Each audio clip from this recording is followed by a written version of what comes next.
नमस्कार. मालिकेच्या आजच्या भागामध्ये आपल्याला पाहायला मिळणार आहे की अद्वैत आणि कला दोघंही जंगलात अडकलेले आहेत आणि आता रात्र झालेली आहे. कलाचे दात वाजू लागलेले आहेत. तिला खूप थंडी वाजू लागलेली आहे. कला अगदी तिथे थंडीने कुडकुडत असते.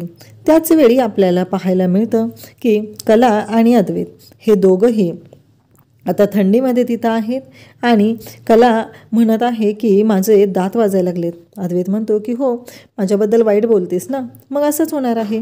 हे अद्वैतचं नेहमीचं वाक्य असतं. तेव्हा कला म्हणत असते की चांदेकर, तुझ्या लक्षात येत नाही आहे का रे, तू प्रत्येक वेळेस माझ्या बाबतीत असंच काय बोलत असतोस रे, असं कला म्हणत असते. त्यावेळेस अद्वैत म्हणतो बरोबर आहे, तू माझ्याबद्दल वाईट वाईट बोलत असते, मला वाटेल तसा त्रास देत असते ना, म्हणूनच तुझे दात वाजत आहेत आणि वाजणारच आहेत. आणखी बघ काय काय होईल, ते केस पण उभे राहतील. कला म्हणते की चांदेकर, हे सगळं थंडीने होतं आहे मला आणि तू हे सगळं काय बोलत आहेस. तेव्हा कला म्हणत असते की जे खरं आहे ना तेच चालू आहे. त्याचवेळी आपल्याला पाहायला मिळतं की अद्वैत आणि कला यांचं भांडण काही केलं संपत नाही. काहीही झालं तरी जिथे जाईल तिथं त्या दोघांचं भांडण हे सुरूच असतं. त्यांचं मात्र नेहमीच असतं की हे भांडण, कारण काहीही झालं तरी त्यांचं भांडण त्यांना काही संपू द्यायचं नसतं आणि जिथं जाईल तिथं ते फक्त आणि फक्त भांडतच असतात. त्यांचं असं म्हणणं असतं की जे काय होत आहे ना ते तुझ्यामुळं होत आहे. अद्वैत कलाला दोष देत असतो, कला अद्वैतला दोष देत असते. त्यावेळेस अद्वैतला कला म्हणत असते की मला खूप थंडी वाजते. आणि तुला कशाला वाजेल रे थंडी, कारण तू तर एवढं मोठं जाडजूड जॅकेट घातलेलं आहेस ना, मग तुला थंडी वाजायचा प्रश्नच येत नाही, असं कला सांगत असते. त्याच वेळी आपल्याला पाहायला मिळतं की अद्वैत पाहतो कलाला खरंच खूप थंडी वाजत असते. मग अद्वैत विचार करतो की हिला खरंच एवढी थंडी वाजत आहे ना, तर आपण हे जॅकेट तिला देऊया का, हा विचार अद्वैतच्या डोक्यात आलेला असतो. आणि अद्वैत मग ते जॅकेट काढतो आणि कलाला देतो, कारण कुठेतरी त्याला वाटत असतं की ही चांगली पण मुलगी आहे ना, हा विचार त्याच्या डोक्यात येत असतो.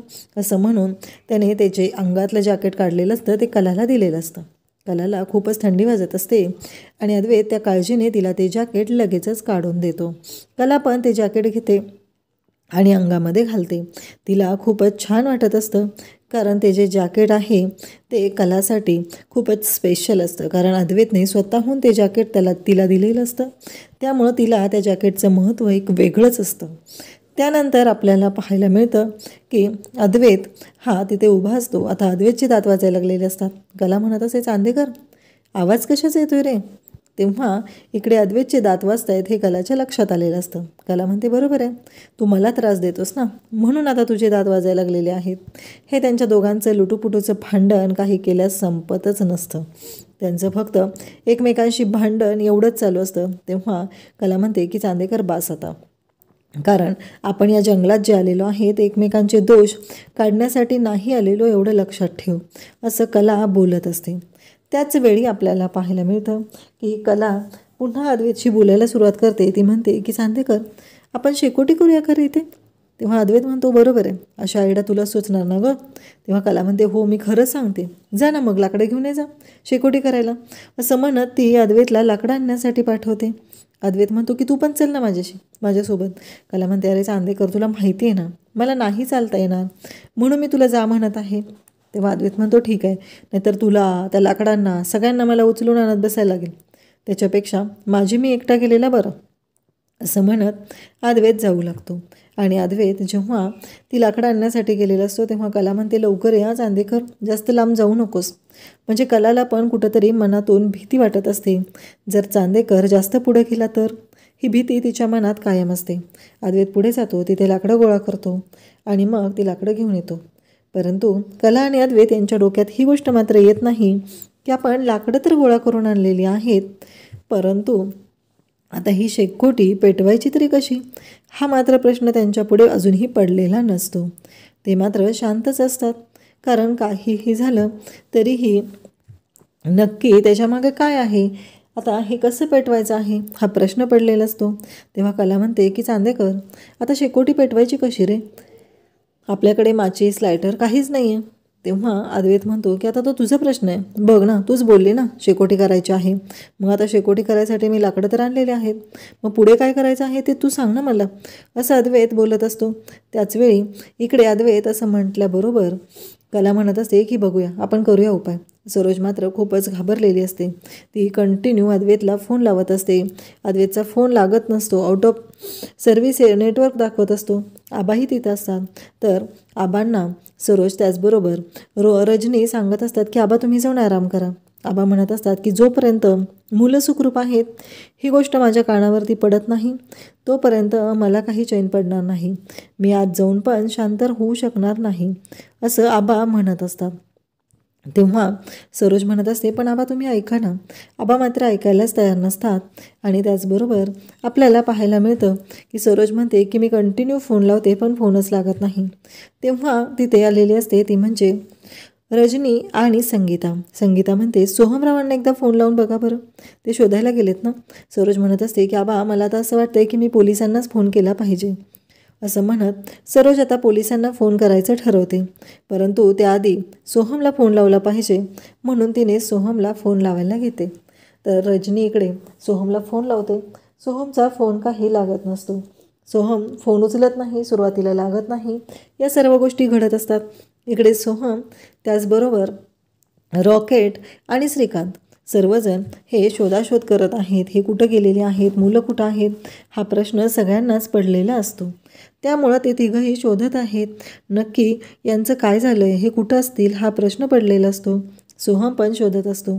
त्याचवेळी तिथं असलेल्या लोकांना ते हातातल्या मोबाईलमधला फोटो दाखवत असतात आणि विचारत असतात. परंतु इकडे अजूनही लक्षात येत नाही की कोणी सांगत नाही की नक्की मुलं कुठं आहेत. आता सरोजला मात्र काळजी वाटायला लागलेली असते.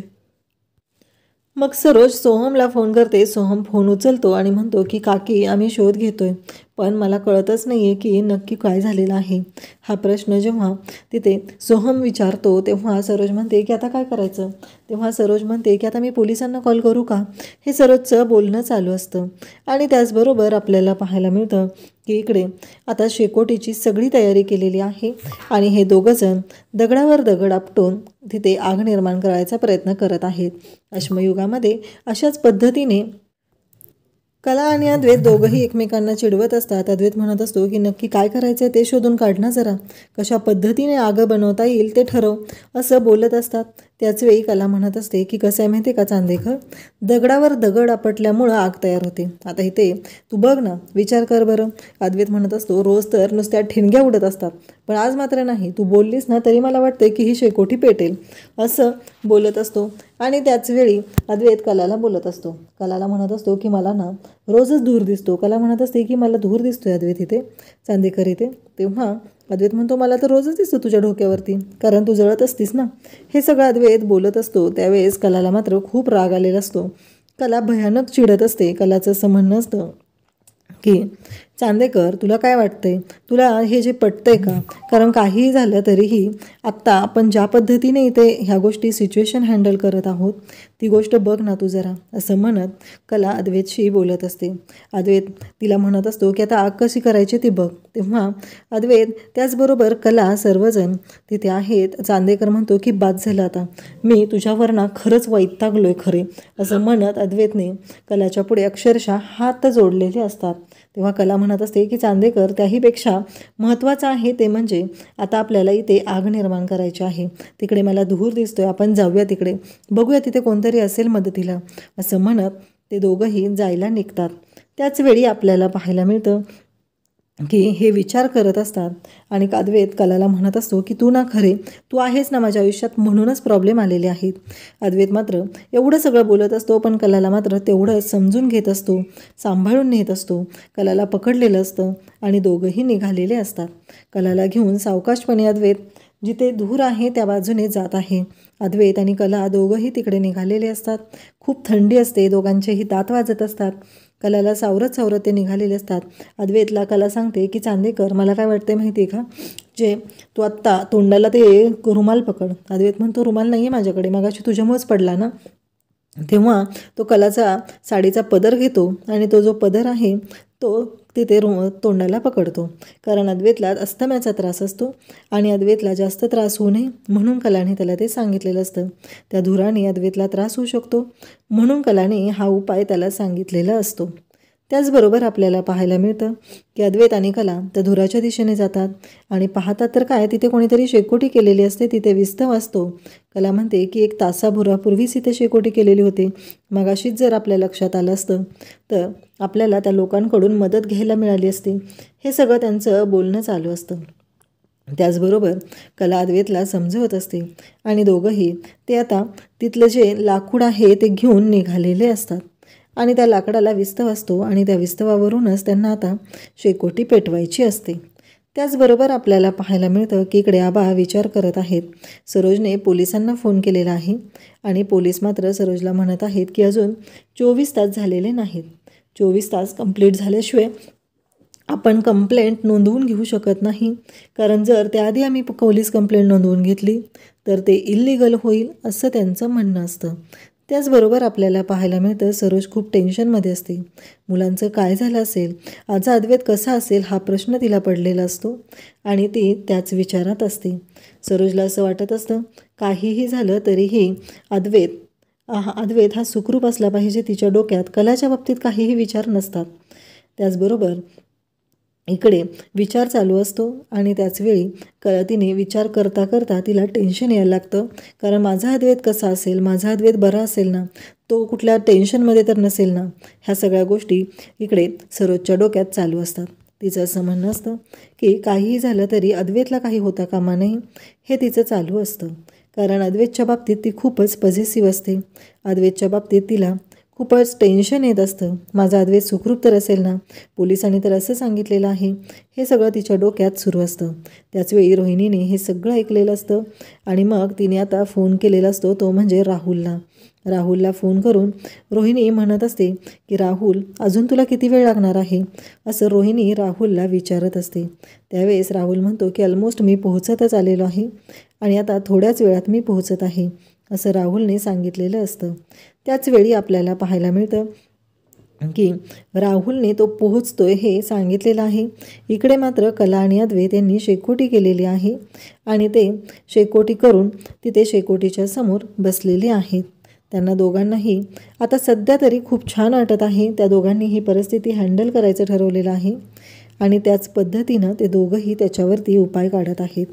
उपाय काढताना इकडे अद्वैत आणि कला या दोघांनाही तारेवरची कसरत घ्यावी लागत आहे, कारण काहीही झालं तरीही आत्ता या अशा प्रसंगात आपण जंगलात आहोत ही गोष्ट मात्र विसरून चालणारं नसतं. तरीही दोघांची भांडणं काही केल्या कमी होत नसतात. त्यांची भांडणं ही वाढतच असतात आणि दोघंही कंटिन्यू भांडत असतात आणि एकमेकांची काळजीही घेत असतात. तेवढ्यातच त्यांना दोघांना आवाज येतो, प्राण्यांचा आवाज येतो. म्हणून दोघंही म्हणू लागतात की कसला तरी आवाज येतोय. त्यावेळेस कला म्हणते की हो, तेव्हा चांदेकर म्हणतोय की हो, मलाही आवाज येतोय. आणि मग दोघंही त्या आवाजाला घाबरून एकमेकांच्या मिठीत आलेले असतात. त्या दोघांनाही खरं तर एकमेकांच्या बरोबर त्यांचा सहवास त्यांना आवडत असतो, पण एकमेकांचा इगो पण तेवढाच मध्ये येत असतो. त्यानंतर आपल्याला पाहायला मिळतं की कला अद्वैतच्या मिठीत आलेली असते. ती अद्वैतकडे पाहत असते. अद्वैतने पण कलाला घट्ट पकडलेलं असतं आणि जेव्हा दोघांच्या लक्षात येतं दोघं भानावर येतात, तेव्हा अद्वैत कलाला सोडतो. त्यानंतर आपल्याला पाहायला मिळतं पुन्हा अद्वैत कलाला दोष देऊ लागतो आणि सांगू लागतो की हे सगळं फक्त आणि फक्त तुझ्यामुळंच होत आहे. या सगळ्याला फक्त तूच जबाबदार आहे. तुझ्यामुळंच हे सगळं होत आहे. तुझ्यामुळंच माझ्या आयुष्यात इतके प्रॉब्लेम येत आहे. कला म्हणत आहे की म्हणजे काय म्हणायचं आहे तुला? तू प्रत्येक वेळेस मला का दोष देतोस रे चांदेकर? असं म्हणत दोघंही पुन्हा दोष देऊ लागतात. एकमेकांवर आरोप प्रत्यारोप दोघांचे सुरू झालेले असतात. आणि त्याचबरोबर कला म्हणते की हे सगळं करण्यासाठी तू इथं जंगलात मला घेऊन थांबलेला आहेस का? तर तू जा आत्ताच्या आत्ता इथून निघून, असं ती रागाने अद्वैतला सांगत असते. अद्वैत पण भयानक चिडलेला असतो. अद्वैत म्हणतो की ठीक आहे, बघ मी चाललोय, परत घाबरलीस ना तर मला बोलवायचं नाही, असं अद्वैत तिला सांगत असतो. परंतु कला मात्र खूपच चिडलेली असते. त्याला म्हणत असते की जा. अद्वैतचं मात्र म्हणणं असतं की तू माझ्या आयुष्यात येते ना म्हणून हे सगळं होत आहे. परंतु कला आता घाबरलेली असते. पण तिला वाटत असतं की अद्वैत पुन्हा येणार. म्हणजे कलाचा ठाम विश्वास असतो की चांदेकर पुन्हा येणार आहे आणि काही झालं तरी चांदेकर मला एकटीला सोडून जाऊ शकत नाही. हा विश्वास तिला पूर्णपणे माहीत असतं की माझा चांदेकर परत येणार आहे. अद्वैत त्या जंगलाच्या दिशेने पुढे पुढे जाऊ लागतो आणि इकडे अद्वैत त्या बाजूला गेलेला असतो आणि कला अद्वैतकडे वाट लावून बसलेली असते. अद्वैतला आवाज येतो, काहीतरी पडतं अद्वैत घाबरतो आणि तेव्हा इकडे कला म्हणत असते की चांदेकर मला माहिती आहे तू येणार आहेस परत, असं म्हणत कला अद्वैतच्या येण्याकडे वाट लावून बसलेली आहे. आणि त्याचबरोबर इकडे अद्वैत पुन्हा आलेला आहे आणि पाहतो तर काय, ही काही घाबरलेली नाही आहे. म्हणून तिथं असलेले जे छोटे छोटे खडे आहेत ते उचलून ते कलाच्या अंगावरती फेकत असतो. परंतु कला सुरुवातीला घाबरते, नंतर काही घाबरत नाही. अद्वैत म्हणतो ही तर काही घाबरलेलीच नाही आहे, नक्की काय आहे. म्हणजे असं म्हणत अद्वैत तिच्या जवळ जाऊ लागतो आणि मग अद्वैत तिच्या जवळ जाऊन तिला जोराचा भॉ करणार असतो. तेव्हा अद्वैत म्हणतो की तू घाबरली नाहीस. तेव्हा कला म्हणते घाबरू कशाला, कारण तू तर शेळी आहे, वाघ नाही घाबरायला. तेव्हा अद्वैत म्हणतो मला शेळी म्हणालीस. तेव्हा कला म्हणते की नाही, बोकड आहेस तू, शेळी नाही आहेस, असं म्हणत कला पुन्हा अद्वैतला बोलायला सुरुवात करते. त्यानंतर आपल्याला पाहायला मिळतं की अद्वैत आणि कला यांचं जे लुटूपुटूचं भांडण काही संपत नसतं. त्यांचं एकमेकांबद्दल काही ना काही असं सुरू चालू असतं. आणि त्याचबरोबर इकडे अद्वैत कलाच्या जवळ आलेला असतो आणि पुन्हा शेकोटीजवळ दोघंही बसलेले असतात. तेव्हा कला म्हणते की बघितलं का, तू घाबरला ना म्हणूनच आलेला आहे, नाही तर तू आलाच नसतास इथं, असं म्हणत पुन्हा कला त्याला चिडवू लागते. तर उद्याच्या भागामध्ये आपल्याला पाहायला मिळणार आहे की इकडे रोहिणी म्हणत असते की मला काय वाटतंय त्यांचा एखादा भीषण अपघात वगैरे तर झाला नसेल ना, असं रोहिणी बोलायला सुरुवात करत असते. म्हणजे त्यांना त्यांच्या जीवाचं काही बरं वाईट असं ती बोलत असते. तेव्हा मात्र सरोजला खूप राग येतो आणि सरोज म्हणते रोहिणी बंद कर तुझं तोंड, यापुढे एक शब्दही ऐकून घेणार नाही. अद्वैत आणि कला एकाच गावाच्या दिशेने निघालेले आहेत. कला अद्वैतला म्हणत असते चांदेकर मी तुला म्हटलं होतं ना आपण असं जाऊया पुढं, बघ आपल्याला गाव लागलं नाही ते, असं ती सांगत असते. तेव्हा अद्वैत म्हणतो की हो, आणि अद्वैत आणि कला त्या गावाच्या दिशेने आलेले आहेत. तिथं सांगत आहेत की असा प्रॉब्लेम झालेला आहे आणि आमची गाडी बंद पडलेली आहे. तेव्हा ती लोकं म्हणतात की चला की मग, असं म्हणत ती लोकं अद्वैत आणि कलाचा पाहुणचार करण्यासाठी त्यांना घेऊन जात आहेत. कला अद्वैतकडे पाहत आहे, अद्वैत कलाकडे पाहत आहे. आता कला आणि अद्वैत यांना त्यांनी एका रूममध्ये पाठवलेलं आहे आणि ते फ्रेश होण्यासाठी गेलेले आहेत. तेव्हा कलाने आता राहायचं ठरवलेलं आहे, पण अद्वैत म्हणत असतो की बाद झालं तुझं, तुला राहायचं असेल तर तू इथे राहा, मी काही इथे राहणार नाही. तेव्हा अद्वैतला कला सांगत असते की तुला काय माहिती रे, प्रेम माया या आपुलकी या गोष्टी तुझ्यापासून लांबच आहेत ना. बरोबर आहे, कारण तुला कोणत्याच गोष्टींचं काहीच वाटत नाही, असं कला स्पष्टपणे अद्वैतला म्हणत असते. आणि त्याचबरोबर इकडे अद्वैतला ती म्हणत असते की काही झालं तरी तुझ्या डोक्यात दुसऱ्या गोष्टी येणारच नाहीत ना, कारण तुला या गोष्टी माहीतच नाहीत, असं म्हणत तिने अद्वैतला चिडवू लागते. अशाच अपडेट्ससाठी चॅनलला सबस्क्राईब करा. थँक्यू.